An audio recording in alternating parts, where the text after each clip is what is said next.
আচ্ছা, বাঁধাকপির এই যে বাইরের মোটা মোটা পাতাগুলো, এগুলো কি করো? ফেলে দাও? আজকের এই ভিডিওটা দেখার পর থেকে কিন্তু আর কোনো দিন এই পাতাগুলো তোমরা ফেলবে না। আর অন্য কেউ ফেলতে গেলেও হা হা করে উঠবে। তো চলো শুরু করা যাক। বন্ধুরা, তোমাদের সকলকে স্বাগত জানাই আমার রান্নাঘরে। আজকে একটা এমন রেসিপি শেয়ার করব যেটা দিয়ে এক থালা ভাত একেবারে হাপিস হয়ে যাবে, বরং একটু টানও পড়তে পারে। তো প্রথমেই দেখো, বাঁধাকপির যে মোটা মোটা পাতাগুলো, বাইরের পাতাগুলো, সেগুলো আমরা সাধারণত ফেলে দিই। তো আজকে সেই পাতাগুলোকে খুব ভালো করে আমি ধুয়ে নিলাম। ধুয়ে একদম মিহি করে কুচোতে হবে না, মোটামুটি যেমন তেমন করে একটু কুচিয়ে নাও। তারপরে আবারও ভালো করে ধুয়ে নিয়েছি, জল ঝরিয়ে রেখেছি।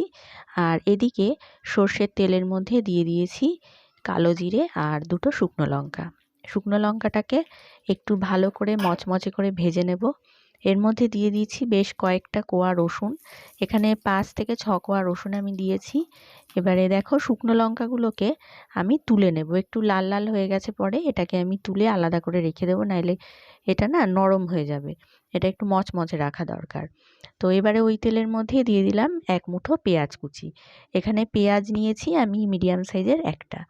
তো পেঁয়াজটাকেও ভালো করে ভেজে নেব। তারপরে দিয়ে দেবো স্বাদ মতন লঙ্কা, মানে যতটা ঝাল তোমরা খাবে মনে করো ঠিক ততটাই লঙ্কা দিয়ে দিলাম। তারপরে সেটাকে নাড়াচাড়া করে এইবারে সেই যে কুচনো বাঁধাকপির মোটা মোটা পাতাগুলো, সেগুলো দিয়ে দেব। দিয়ে এবারে একটুখানি নুন আর একটুখানি হলুদ দিয়ে এটাকে চাপা ঢাকা দিয়ে রান্না হতে দেব। মানে একটু সেদ্ধ করে নেব আর কি। রান্না হতে হতে এটা সেদ্ধ হয়ে যাবে। আর স্বাদটাকে ব্যালেন্স করার জন্য আমি কিন্তু সামান্য একটু চিনিও এখানে দিয়েছি। এরপরে এটাকে একটু ঢাকা দিয়ে একদম ধিমে আঁচে মিনিট 5-7 মতন একটু রান্না করলেই বাঁধাকপির পাতাগুলো কিন্তু একদম নরম হয়ে সেদ্ধ হয়ে যাবে। আলাদা করে জল দিয়ে সেদ্ধ করতে হবে না। এখন দেখো, ঢাকা খুলে নিয়েছি, দেখতেই পাচ্ছ। তো নুন, চিনি, হলুদ সব কিছু মিশে গেছে। এবার এর মধ্যে দিয়ে দিলাম ধনেপাতা। ধনেপাতা কুচিয়ে দিতে হবে না, কোনো রকম রাফলি একটু বড় বড় করে কেটে দিয়ে দাও। দিয়ে এবারে ভালো করে আবারও খানিকক্ষণ নাড়াচাড়া করে নিলাম। এটা একদম তৈরি হয়ে গেছে, মানে ভাজাটা একদম কমপ্লিট। এবারে কড়াইতে আরেকটু তেল দিয়েছি, দিয়ে এখানে বেশি না, ওই 5-7টা মতন চিংড়ি মাছ আমি দিয়েছি। চিংড়ি মাছটাও নুন হলুদ মাখিয়ে একটু ভেজে নিয়েছি। বেশি কিন্তু ভাজা যাবে না, তাহলে আবার চিংড়ি মাছ একদম রবারের মতন হয়ে যায়।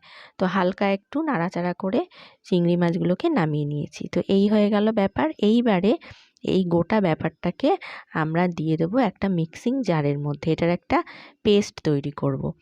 দেখো, শীতকাল এসে গেছে, শীতকালে ভর্তা টর্তা না হলে ঠিক জমে না। তো আজকের এই ভর্তাটা খেয়ে তোমরা বলবে যে বাঁধাকপির পাতা আর কোনো দিন তো ফেলবো নাই, বরং পারলে গোটা বাঁধাকপিটাকে এরকমভাবে ভর্তা বানিয়ে খেয়ে নিতে হবে। তো দেখো, মিহি পেস্ট তৈরি হয়ে গেছে। আর এদিকে যে শুকনো লঙ্কাটা মচমচে করে ভেজে রেখেছিলাম, সেটাকে একটু গুঁড়ো করে এর সঙ্গে মিশিয়ে নিতে হবে। শুকনো লঙ্কা ছাড়া কি ভর্তা জমে বলো? তো শুকনো লঙ্কা তো দিতেই হবে, সেই জন্য 2টো শুকনো লঙ্কাকে আমি আগে থাকতে ভেজে তুলে রেখেছিলাম। এখন সেই শুকনো লঙ্কা ভাজাটাকেই ভালো করে এই বাঁধাকপির ভর্তাটার সঙ্গে মিশিয়ে নিলাম। ব্যাস, আজকের এই ভর্তা কিন্তু একদম রেডি। আর আজকে এটাই কিন্তু একদম শো স্টপার বলতে পারো।